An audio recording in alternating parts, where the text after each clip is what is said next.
propose that we begin. Can I welcome you all to this meeting of the leadership team?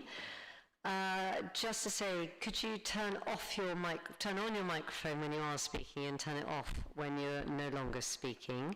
And just remember to stay seated while you're asking questions. Thank you. One thing, the flooding on the 12th of July 2021, the leadership team were due to receive a report on the response to the flooding on the 12th of July, but this report was not ready for today's meeting, and it will be coming to the next meeting on the 7th of October. And in the meantime, it's going to be coming to the OSC on Monday the 27th of September, and the OSC has a meeting with Thames Water on the 11th of October, and I just let you know that, so in case you want to attend any of those. What else is there? Members of the leadership team and officers speaking to report will be called on to speak. Our usual stuff, if time permits, a few questions will be taken from the chair of the overview and scrutiny, but she is not here tonight. And other non-leadership team councillors or any residents in attendance, but I don't see any of those either. Let us begin then. So could we please start with a 72-second silence? I'd like you all to join in 72 seconds of silence to remember those who lost their lives in the Grenfell tragedy. And our governance officer will confirm once those 72 seconds silence have passed. So please join me now.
Thank you. Are there any declarations of interest? No. Apologies for absence, yes, from the chair of the Scrutiny Committee, Overview and Scrutiny Committee. That's all I have. Anyone else, Tom? No, thank you. The minutes of the previous meetings on the 7th of July and the 20th of July. Are there any comments? And otherwise I'll take them as agreed if I don't hear any comments. Everyone happy? Yep, thank you. Okay, so let's go to the first paper, which is A4, Variations to the Busking and Street Entertainment Public Space Protection Order for decision. Johnny, and actually, lead members, because we're being televised, as it were, when you first speak, can you just remind the audience at home who you are and what your portfolio is? Johnny. Thanks, Elizabeth. I'm Johnny. I'm the lead member for Planning, Place and the Environment. I think we all love busking in this room, and it does provide a great source of entertainment to people who live, work, visit and explore the borough.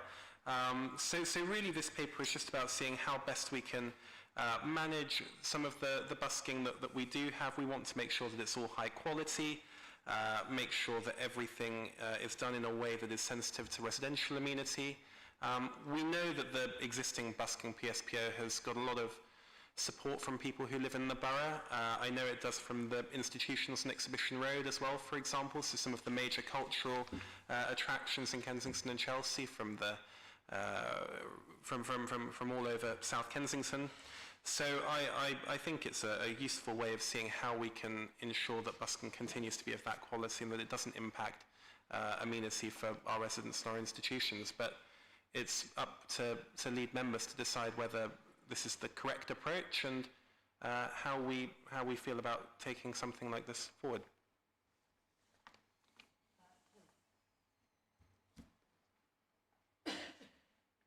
Hello, yes, sorry, Kim Taylor-Smith, Deputy Leader, Responsibility for Grenfell Housing and Social Investment. So, I appreciate that we've obviously had a look at this before and this has gone out to consultation, but I'm sort of rather struck when I read it through, is that having had what I think is a fantastic dubbed Summer of Love of encouraging a lot of outside alfresco dining, that this all looks a bit sort of mean and miserly, that we're proposing to have theatrical presentations but excluding any singing, so that means the Sound of Music's going straight out of the window. So so I suppose my question is whether or not how we actually balance this, because clearly I appreciate that sometimes busking can be very irritating for people, particularly repetitive things over their windows, but how can we also allow busking to flourish in this borough? And I'm very struck by a note that I think it's addressed to all of us from the Hightown Crows, who I have heard, and they're on the Portobello Road. They've been on the Portobello Road for 15 years. They're absolutely brilliant, but they use a small amplifier, and again, the way that this is drafted could restrict them in terms of the use of amplified music, and they go on to say that this is actually quite discriminatory because it allows you to play music of a genre that doesn't use an amplifier but cuts down on those that do. And I think that would be a great shame, and they've made that representation. So, anyway, question is, how do we differentiate between good and bad? Thanks, Kim, for the question you got round to. I think it's important to recognise that there are no easy answers in this debate, and that by the same token, we've also had representations from lots of people who have found the PSPO useful up until now. So, if I give some of the kinds of feedback we've had, it's had a major effect on my well-being and productivity. Some of the busking had been a constant source of stress, prevented me from doing aspects of my job in my office, and was also very distracting, which affected the quality and efficiency of my work. Since the ban, my daily stress levels have been reduced, and I've been able to work much more effectively. I've got another quote here from some of the institutions. The Public Spaces Protection Order made a huge difference to staff working in buildings around the lower parts of our Exhibition Road, and when it was introduced in 2019, and I welcome the extension of the area to assist staff, students and residents affected across South Kensington. So I think it's important to communicate that there is a balance to be struck here, and that there are certainly strongly held opinions on both sides of this argument.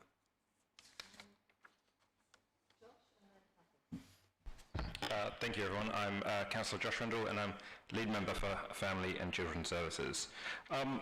I agree with everything that Councillor Taylor-Smith has said, and I just have a few further questions about it as well. So, I mean, you know, we don't want to go from a summer of love to a winter of boredom. I think parts of the borough have you know, genuine concerns around busking. I myself know of some which are quite frankly annoying, but others, you know, offer culture. They offer RBKC as a universal place for people to come all around the world, I must admit, to experience our culture, whether that is in an official building or on the street. But how do we differentiate between, or having the nuance between what is, you know, determined to be, like, reasonably good, you know, busking versus what is antisocial busking, if I may use that phrase. And the paper doesn't really go into detail or any nuance about that. It does talk about discretion, but I just wonder if that could be a bit more clearer for some of those enforcement officers when they go out and about looking at certain buskers in these certain PSPO zones. The question is maybe to Sue, that although this is a public section protection order, which means that, you know, it gives people the powers to stop busking, how much discretion do officers have? So They do have some discretion. I think it's worth mentioning that actually what's laid before you doesn't involve Portobello Road. So we'd have to sort of go away if you want to make changes to Portobello Road. This is to extend some of the areas where we've got the PSPO at the moment. But we can use discretion. Perhaps I can ask Terry just to come in with a little bit more of the detail. So, thanks, Terry. Thank you. So the actual PSPO is focusing on the kind of disturbance that's caused, and we've got to prove that the PSP or the nuisance that's being caused, and it's got to be proportionate and reasonable, the approach that we take. So it's more around the kind of noise level that we can actually take action on. It's not around the quality per se of the buskers. It's not really down to our officers to say you're a good busker, therefore you can stay, or you're a bad busker. We've got to show in the PSPO that there is kind of measures in place that our enforcement team can actually enforce, and that's more around the noise level, and hence the amplification has been included in that. And there's a number of measures that we put in there to say, okay, we're limiting the time to 45 minutes, which seems quite reasonable to say you can have a performance for that length of time in a zone 2. You have to be a certain distance from another busker so you don't get the sound clash. So it's actually measures like that which we can enforce. It's not, I suppose, the actual quality of the busker, it's the noise that's being created. Thank you. And can I just clarify one thing, which I think is in the report, but just so I'm absolutely clear. The proposed variations in 1.1 to the red zone is just one zone outside Sloane Square Underground Station. Is that correct? That's correct, yes. And it involves removing some areas and adding to the purple zone, which is Harrods, Exhibition Road, High Street Kent Underground Station. Yeah? Correct, yeah. And the other one, the purple zone variation proposals incorporating Gloucester Road, Brompton Road, Sloane Square, two things at Sloane Square, and one High Street Ken from Camden Hill to Kensington Church Street. So there's nothing here about Portobello Road? No, Portobello Road is a zone 2 already. Thank you. Jem. Thank you. I'm Jem Kamali, lead member for Adult Social Care and Public Health, and it's really just an experience of sort of dealing with a busker and residents as well. So you'll see today there's obviously a red zone proposed for Sloane Square, and that in part is due to a very frequent busker that would be on Sloane Square performing a very limited repertoire right outside the window of a young autistic resident of ours, and triggering issues for them in their own home. So the residents rightly support music within the borough, and of course they do support enjoyment and activity across the borough. But I think what this does give us is that opportunity to make sure that where it does affect people's individual sort of mental health and personal impact, that we do still maintain that flexibility to make sure that we remain an area where people can live in, I think it's peaceful enjoyment is the technical term, but by making sure that we do have these powers out there, and I personally would do support this as it is in the ward, and frankly I do believe that the resident has suffered enough from a very repeat busker, and I believe this PSPO is going to be able to make their quality of life that much better. So thank you. Thank you. Catherine.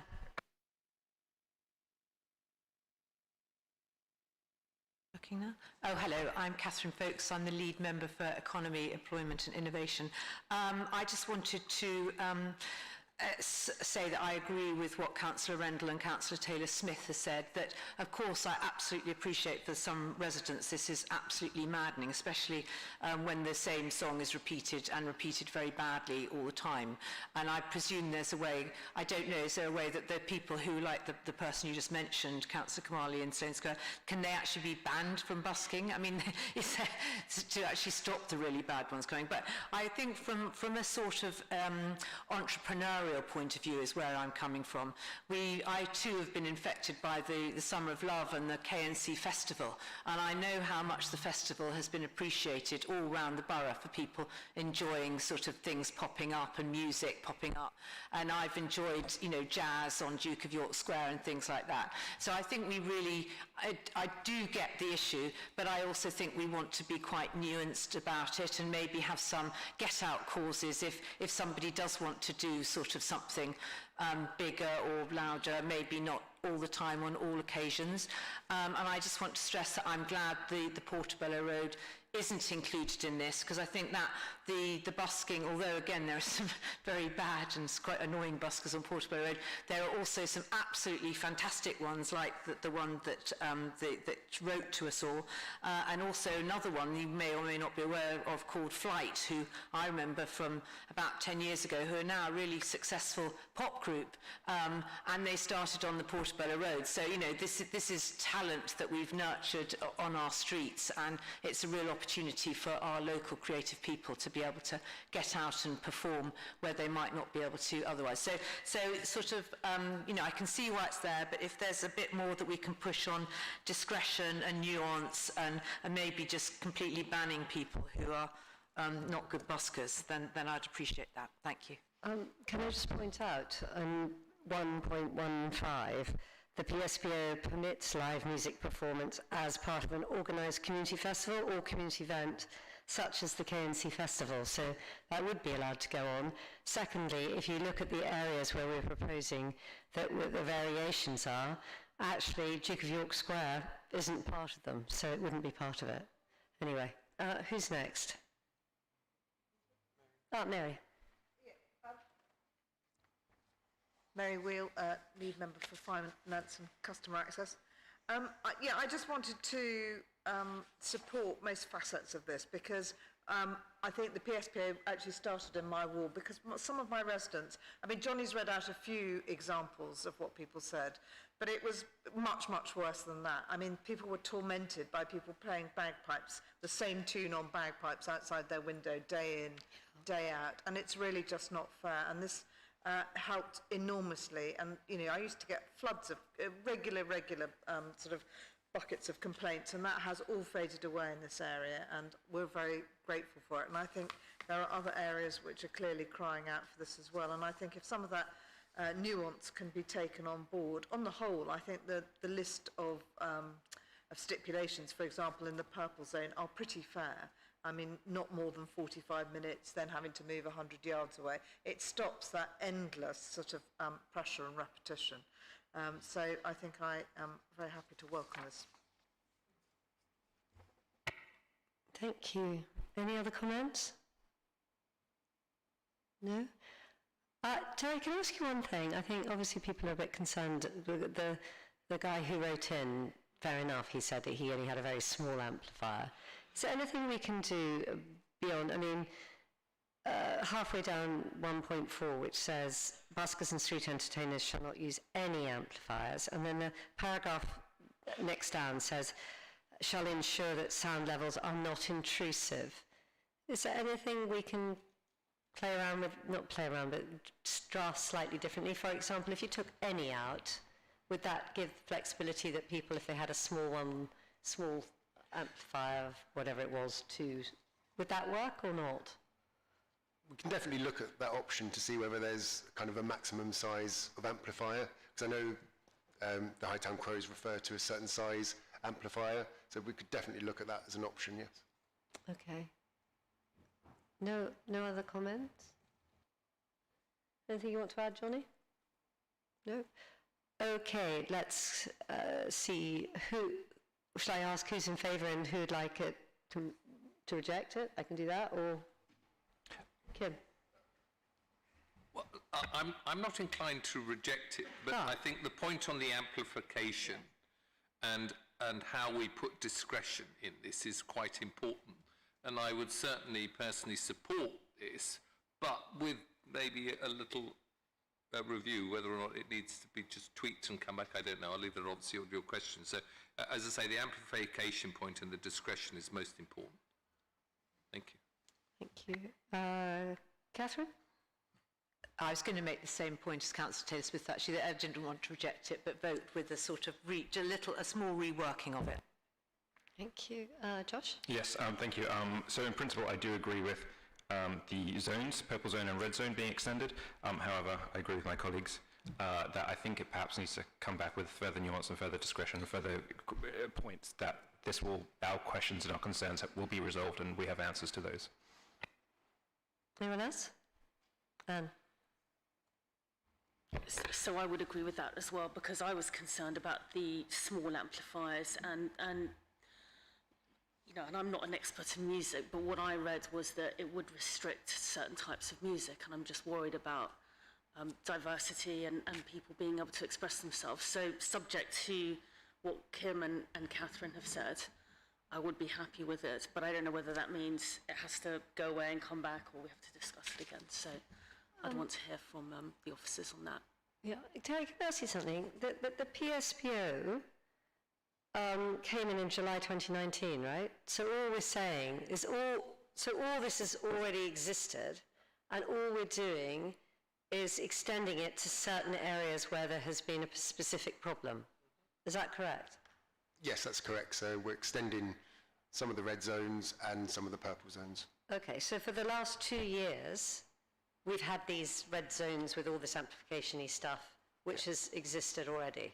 But all we're doing is extending it to areas which have been difficult, like around Harrods, Exhibition Road, High Street Ken, Gloucester Road. So they're quite specific areas. They are, yeah, they're mapped out. Yeah. Right, okay. Emma? I guess this is one for Terry. Terry, if we adopt this as stands, and it's a balance, isn't it, between preserving our residents' right to live in their homes peacefully versus some other people's right, and we do love music and entertainment to do that. Do you think what will happen is they'll just find new areas anyway, and we'll end up extending the PSPO again? I think this report was taking into account some of the displacement caused by the original PSPO. So obviously busking requires footfall, and I think these kind of areas do have the high footfall. If we look at other areas, they don't have that footfall, so I don't know how the buskers would make it kind of economical for them to be there. So I don't think displacement's going to be as much of a problem as it previously was. Okay. So it's the original policy which would have to change, right? Not just this extension, if that's what we agreed this evening. That's my understanding, yes. Yeah. Well, okay. Well, as this is just, would everyone be happy if this is an extension that we just reviewed it after 6 months? When would the whole review of the busking policy come up? After 3 years or something? Because that's what everyone's asking for. They're not actually asking about the extension. They're saying the actual policy, which is quite a big thing. The PSPO lasts for 3 years, so from July 2019, so it expires in July next year. Okay, well, on that basis, let's see whether, well, hold on, Kim. I was going to suggest, as it expires next year, perhaps what we could do is extend it on to these specific problem areas. So if you want to busk in Portobello Road, you can, etc., for this year, and review the original policy over this year, because we're coming into winter now anyway. Is everyone happy with that? Because what you're pointing out is not that you're unhappy with where it's being extended to, but you're unhappy with the original policy. That's different. Yeah?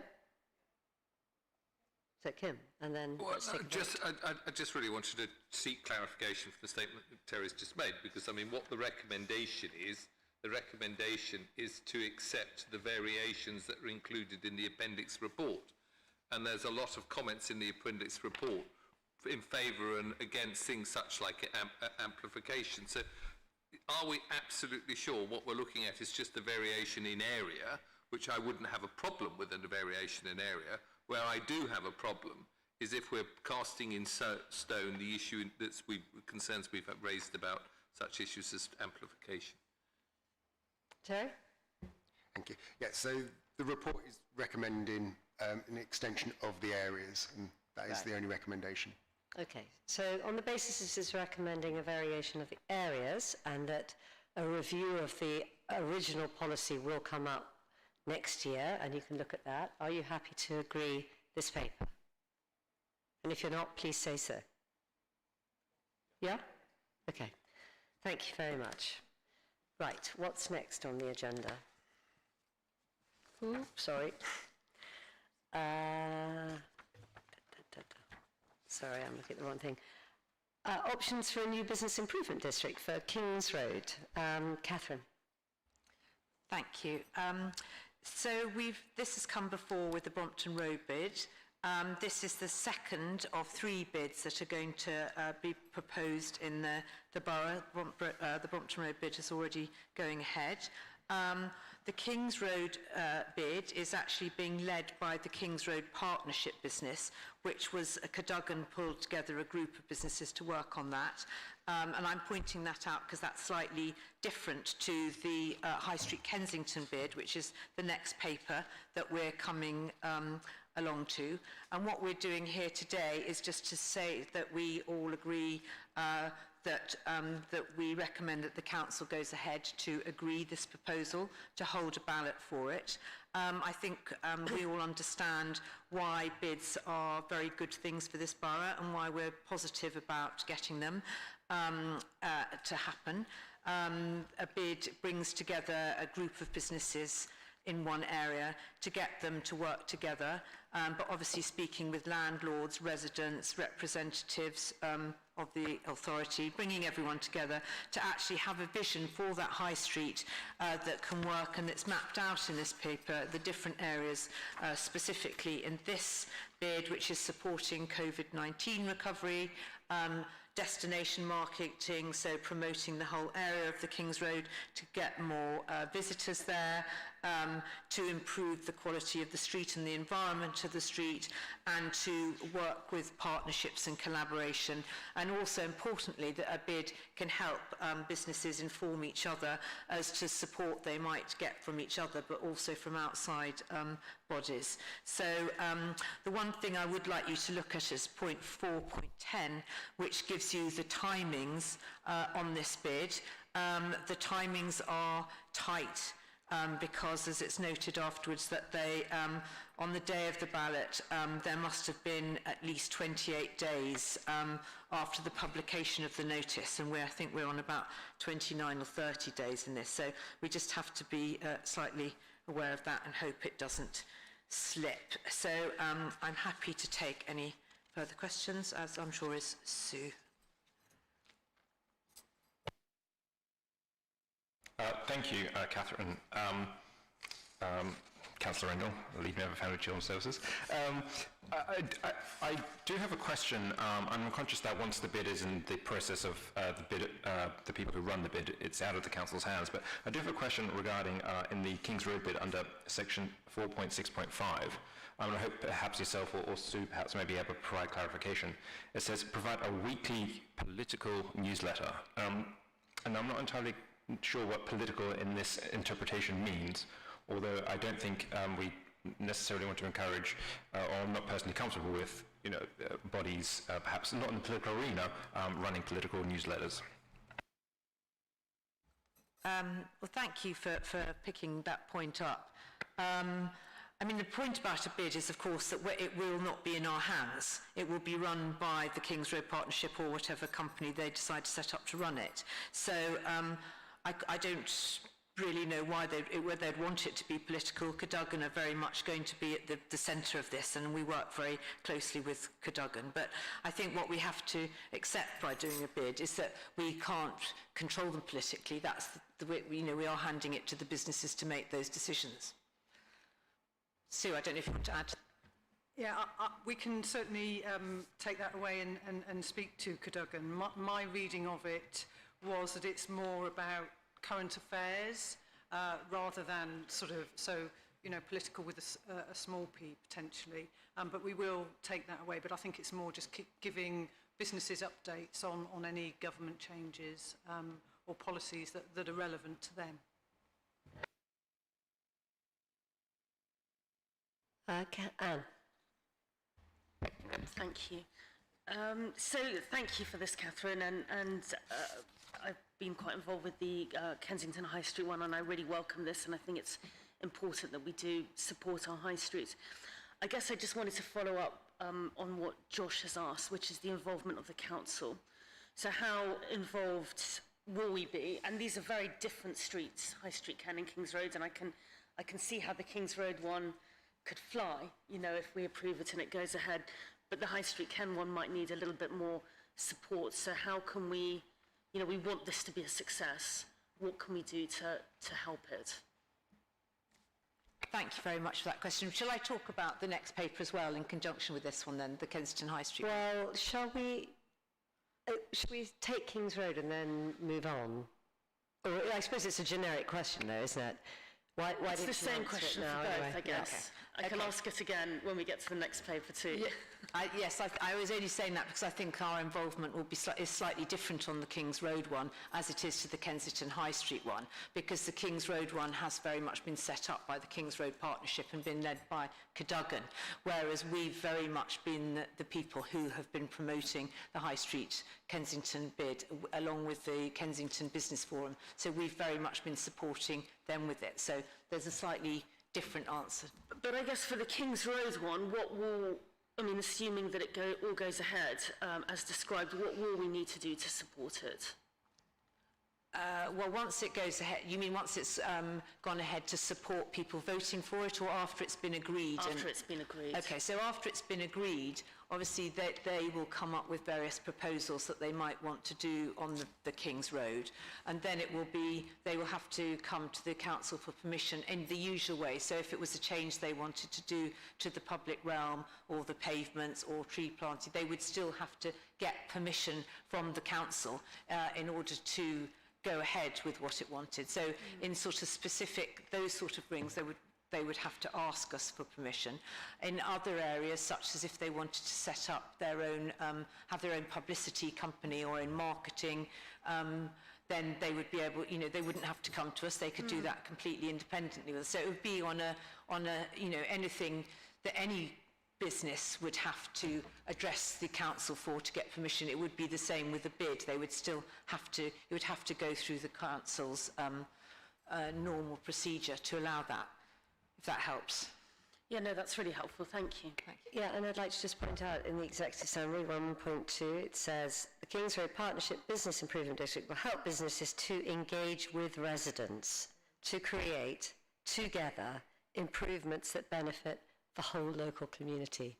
So I don't think they'll be doing things without engagement. And actually, we know from our experience in the Kings Road to date that actually Cadogan has been fantastic in trying to engage with residents. So although it is for the benefit of businesses, it's for the whole community, including residents. If that helps. You know, I'm not concerned about the consultation. I guess I'm just interested to know what the council's role in it is. But I think no, but the consultation's carrying on, so it's not just they form a bid and then they don't talk to residents anymore. Right. The whole point of the bid is it talks to businesses and brings in residents. I believe that's right, isn't it, Catherine? Absolutely, but I think the real positive of this is what we're hoping is that obviously if they raise, which they could potentially be raising 500 or 600,000 pounds a year in those areas, and they decide that the businesses, that one of the most important things is to improve the look of the King's Road by adding various things, that no doubt they will be coming to the council and to the residents to say, would you like these trees or benches or the pavement wider or whatever? And then whatever their consultation comes up with, they would still have to ask the permission to do it. So I think it will be a very collaborative process, that they can't just sort of force things through, but there, obviously, as I pointed out before, there will be some areas that they will be completely independently able to do so. Again, in terms of security, if they want to employ their own warden or security guards for shop fronts, then of course that would be great. That would be a real addition for to work alongside the council wardens to help with security on the King's Road. Yes, thank you, Catherine. So This talks about improvement on the King's Road. There's obviously a subsequent one about Kensington High Street. I just wondered if there was any other areas that this type of approach might benefit. Thank you.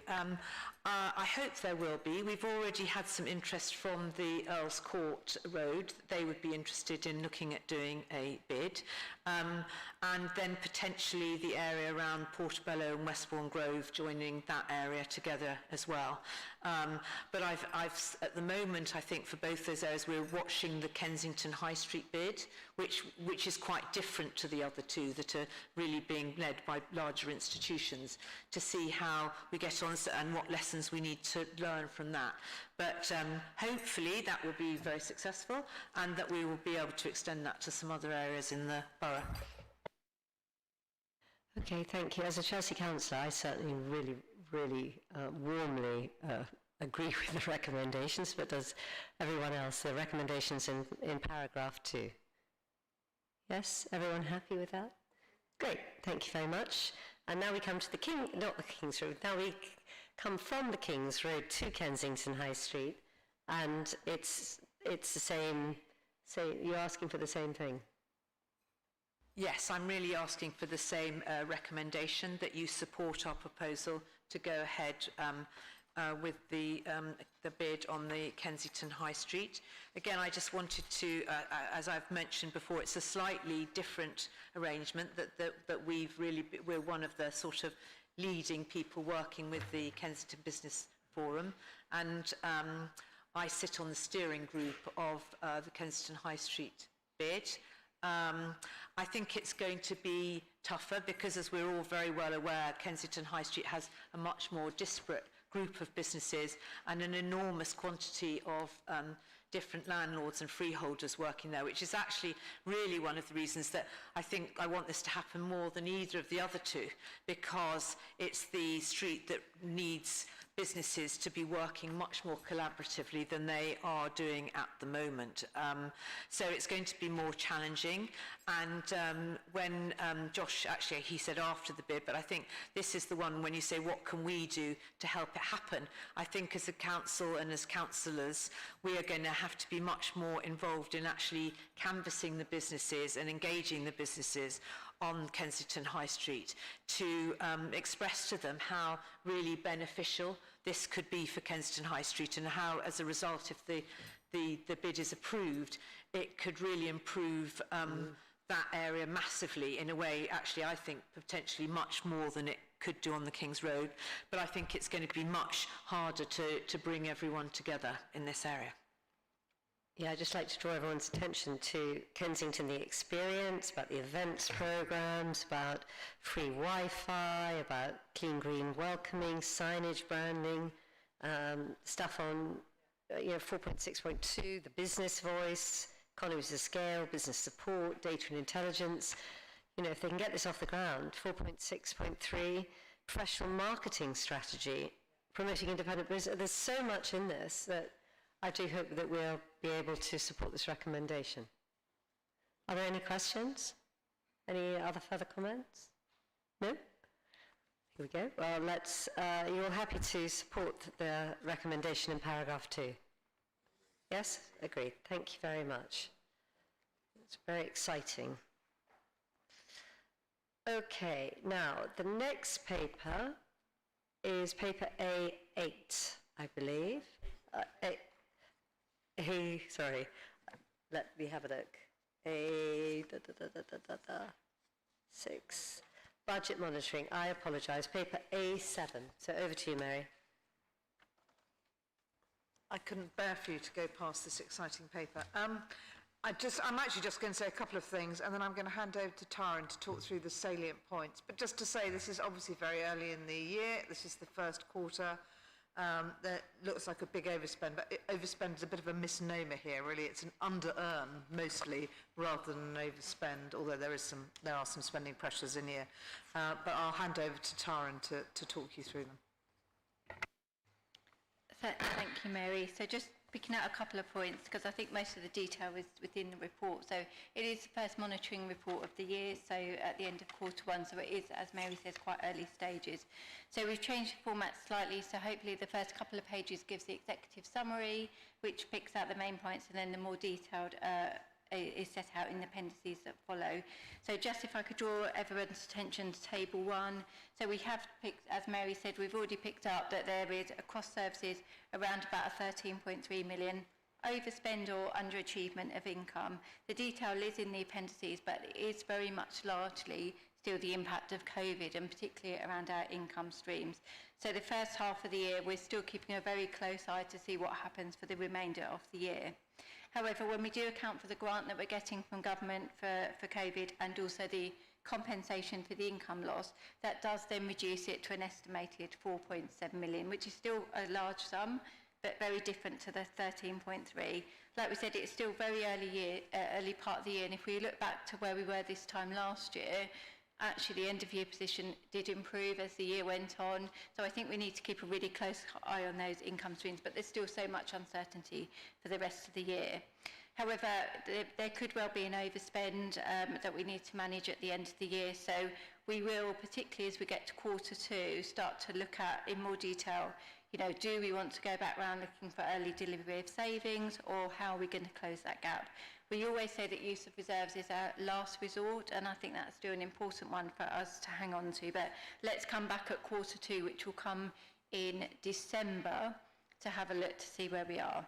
So the last thing I'll say on the revenue before I just touch on the capital is we are at this stage assuming, apart from the COVID grant that I've just talked about, that there is no further additional funding COVID related coming from government. That's our best estimate at this stage, and we haven't had any indications otherwise, but we will keep a bit of a close eye. So that's the revenue side.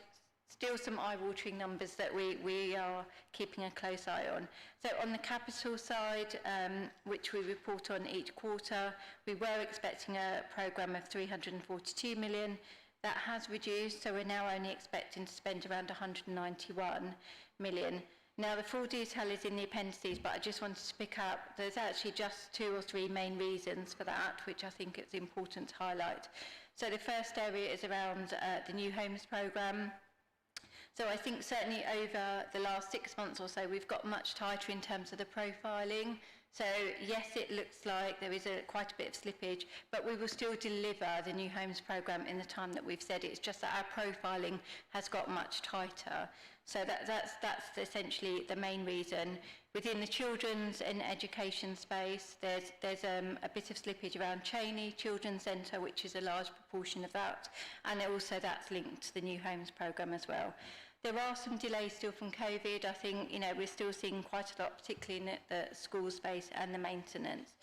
So that was all I really wanted to say. The detail is in the appendices, hopefully it gives the explanation, and I think we're asking leadership team really to note the financial position. There's some agreement of reserves in Appendix 13, and then the additional investment for Pembroke Road, which is set out in the appendices as well. And I'm happy to take questions. Are there any questions? Anne. Thank you, Elizabeth. And thank you, Taryn. And my question was around the COVID grant from MHCLG that you've talked about and that's talked about in 5.4. And I was just interested in how that's going to be allocated, how it's going to be, well, how we're going to use it, I guess, and who's going to decide how we use it. Thanks. So this particular COVID grant, so back in 2021 there was lots of different COVID grants that we got. So some was classed as Section 31 grant, which essentially it isn't earmarked towards anything, it's just for councils to use to fund their pressures. So as you can see, that's just brought in to fund that bottom line.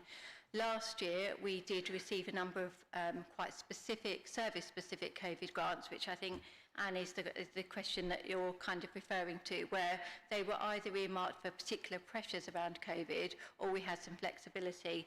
We haven't seen any of those come forward now for 21-22. There's some residual left for 2021, which we're holding. But this particular grant, I think that you're referring to there, is classed as a Section 31 grant, so it's just funding essentially that 13.3 million, or part funding some of that 13.3 million of pressures. But I think your question is more around the very service-specific grants that we got last year. No, it was around this one, actually. I mean, does it just go straight to the bottom line, or do you apply it across directorates or services, or...? Essentially, it just goes in to fund the bottom line. So that's the nature of what we call a Section 31 grant. So it just comes in. It's not ring-fenced against anything at all. It's just an amount that was passported to government based on our population numbers. We received something very similar last year, which, don't quote me on it, I think was about 40 million that we received for last year. That's the share that we've been given for just the first quarter. So government have given us Section 31 grant just for the first quarter of pressures, but it is essentially just contributing towards that 13.3 million. That's helpful, thank you. Thanks. Are there any other questions? Otherwise, thank you very much, Taryn. And I think it's absolutely right what it says in recommendations. It says the uncertainty surrounding forecasts at this stage. And as you said, we'll have another look at Q2, and by then, hopefully, we'll have, other things will have happened, won't they? The comprehensive spending review, etc. Okay, on the basis of what you've got in front of you, happy to accept the recommendations in paragraph 2. Yes? Agreed? Thank you very much. Could we now go into private session, because items A8, A9 and A10 have a confidential appendix, and we need to be in closed session to discuss this before we return to open session to discuss the public paper and make a decision. So do we all agree to exclude? I don't think there are any press and public by virtue of the private nature of the business to be transacted. Yes? Agreed?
go with the IT contract. Okay? Mary. Thank you. Obviously, this is a very important paper, disaggregating our IT service, and in many ways, it's a shame that we cannot carry on partnering with Westminster on this, but it does, on the other hand, give us some opportunities to perhaps create a service more in our own image and do things in our own way. I think the fundamental thing to remember here is that it is fraught with difficulty disaggregating, and that we have to take a very measured and a well thought out approach to all the due diligence and all the programming of what goes on. And I'll hand over to Claire in a second too. I think we'll put a bit more flesh on that bone, because I know you all want to be reassured about this. I'm keen that if we can, we retain some joint working, some aspects of joint working to give us depth and resilience where we most need it, as long as that is acceptable to Westminster, and it would probably be in a limited number of less controversial perhaps, or less individualistic services. But that is all in the future. It'll be part of the programme working through. Officers are convinced that we will be able to find some savings through this. There will be an initial extra cost to managing the programme, but after that we may be able to find some savings, some more efficient ways of doing things. But if it's all right with you, I will hand over to Claire. Thank you, Mary. So better introduce yourself. I think it's your first. Yes, hello everybody. I'm Claire Priestley. I'm the Interim Chief Digital and Information Officer for Kensington and Chelsea. And really not much further to add except to invite any questions, other than to say, of course, we need to take a very cautious approach. It needs to be risk-based, and we are doing exactly that. We are just about to appoint the due diligence partners that we'll be working with, that will review over a number of different areas, including people, obviously, our networks, our tenancies, licensing contracts, and particularly integrations that we'll need to consider very carefully. I do think it's an opportunity. It's an opportunity to address some of the inconsistencies that have been raised by the PwC report. It's an opportunity to review and to address some of the spend disparities and to reduce costs overall in terms of the provision of services, and to improve those services specifically for Kensington and Chelsea. So I'll happily take any questions. I want to start by welcoming Claire. I had a really constructive meeting with her the other week on another subject, so I'm delighted she is with us, and I know she's got a big task. And notwithstanding those risks, I'd just be interested, two questions really. One, sort of, will we get a sense of both the additional cost and hopefully some savings? I know there's a lot of work to be done before you can know that. And then my second question is, it says here that services was independently benchmarked as high cost. Would it be possible, that was obviously the work that PwC did, to see that benchmarking? It's kind of, and I absolutely understand that benchmarking there's lots of caveats in science, but nonetheless, I think it would be good for us to have that context going forward. So perhaps you could share that with us. And my final comment is I hope that small will be beautiful for us. Claire, there's no problem with us sharing the benchmarking data, is there? There's not, no. I would say that those caveats are actually really important. The devil is very much in the detail. What we don't necessarily specify in this benchmarking are the range of services included. So, for example, information compliance sits within IT within this organisation, but very often not elsewhere. Similarly, digital, web content management, and various other functions. So I think it would be great to share it, obviously, but I think we need to make transparent that level of detail.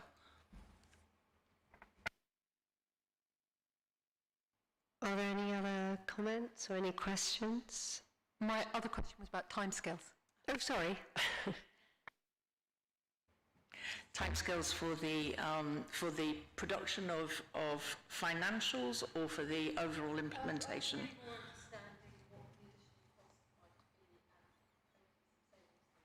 We hope to have some sort of sense of the additional costs within the next 4 weeks or so as we get into or as we start to receive the outputs of the due diligence work. In terms of the longer term savings, I would expect that to be forthcoming at a very high level by the start of next year.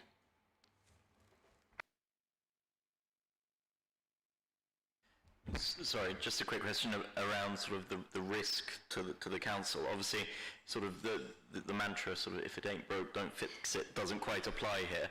But I'm sort of wary in a ever-changing world where cybercrime and the really sensitive data that we hold could be accessed if we don't get this right. I just wonder sort of where does that decision come? Who's responsible? And as we disaggregate, given it's sort of a Westminster suggestion, is it, and presumably it's not their responsibility, but I just wonder how does that work with our own information? The thing that will cause you sleepless nights equally causes me sleepless nights in terms of information security in particular. It's the area that I think we need to focus, quite clearly on, and in terms of the decision, we will make recommendations as to the phased approach to disaggregation. It will be absolutely bound tightly in mitigation, but that will go presumably to the executives if that decision-making authority is granted to them. Mary, is it going to the executives? Claire was saying that she was assuming that level of detail would go probably to Barry rather than to the leadership team. Yeah, you happy with that? Okay. I think ultimately the assurance will be provided by third parties and myself, with luck. It might be worth adding that last week or this week we've initiated an internal IT strategy board for the first time involving executive directors or their representatives to try and start shaping how we can be a better part of the organisation, how we can better serve the organisation, and also have a vision for what it should all look like going forward. So obviously that's going to be quite tricky, but we're going to meet every 6 weeks or so, and I hope that will contribute to shaping a better organisation. Yes, well, I suppose we all feel that it's a pity that we are disaggregating because it brought so many benefits, but equally, and also because, let's face it, there are huge risks as we disaggregate. But on the other hand, let's move forward, hopefully. And as you say, huge opportunities to get our strategy right and to make sure all our IT is much more responsive and perhaps be a bit smaller and a bit more nimble. We certainly have been a bit clunky in the years past. So we wish you well, Claire. We welcome you on board, and it's quite a difficult thing to do. So we look forward to you performing extremely well with this. Thank you very much. Okay, can we please agree the recommendations in paragraph 2, which is to agree in mutual agreement with Westminster City Council that we terminate the deemed section 113 shared ICT arrangement, and we delegate authority to the Chief Executive all actions and decisions such as necessary or prudent to manage the transition to sovereign IT service following consultation with the lead member for finance and customer delivery. So basically, Barry's really taking quite a lot of the lead on this. Right, good. Everyone happy with that? Thank you.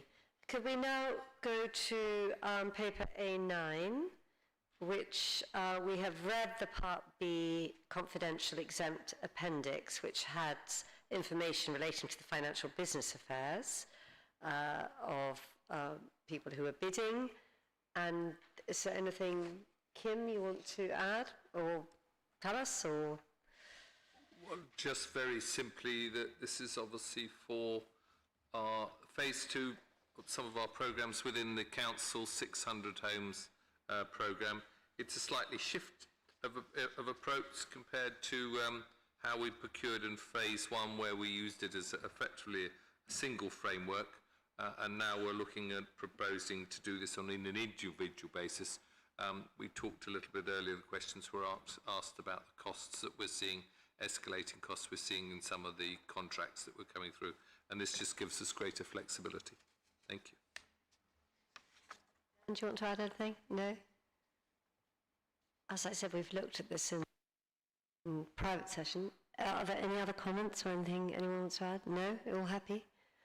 Okay, can we go to the recommendations in paragraph 2, please? Are you all happy to agree those? Agreed? Thank you. And then the final item on our agenda, which is A10, which is the appointment of a design and build contractor for construction stage of the Acklam Road scheme. Very, very exciting. So, Kim. Very exciting indeed, yes. It's a scheme with 32 homes, of which 20 will be at Social Road, plus obviously providing community space for both the Swinbrook estate for a community centre and most importantly to support the Almanar. Again, I mentioned in the previous scheme, this was one of the first phase of 4 sites that we did collectively, having then, in terms of procurement, it was originally collectively done, and now we're bringing it back to look at this as a specific separate appointment, again, as a direct relationship in terms of what was coming back in cost terms. I don't think there's anything else I'd like to say. The recommendation, as I say, is as set out on page 174. Anything you want to add, Dan? No? I think it's pretty straightforward. And as I said, we've looked at it in the private session previously. So can we all agree the recommendations in, well, the one recommendation in paragraph 2? Agreed? Great. And I think if there is no other business, I don't believe there's anything else on the agenda, I declare the meeting closed. Thank you very much. Have a great evening.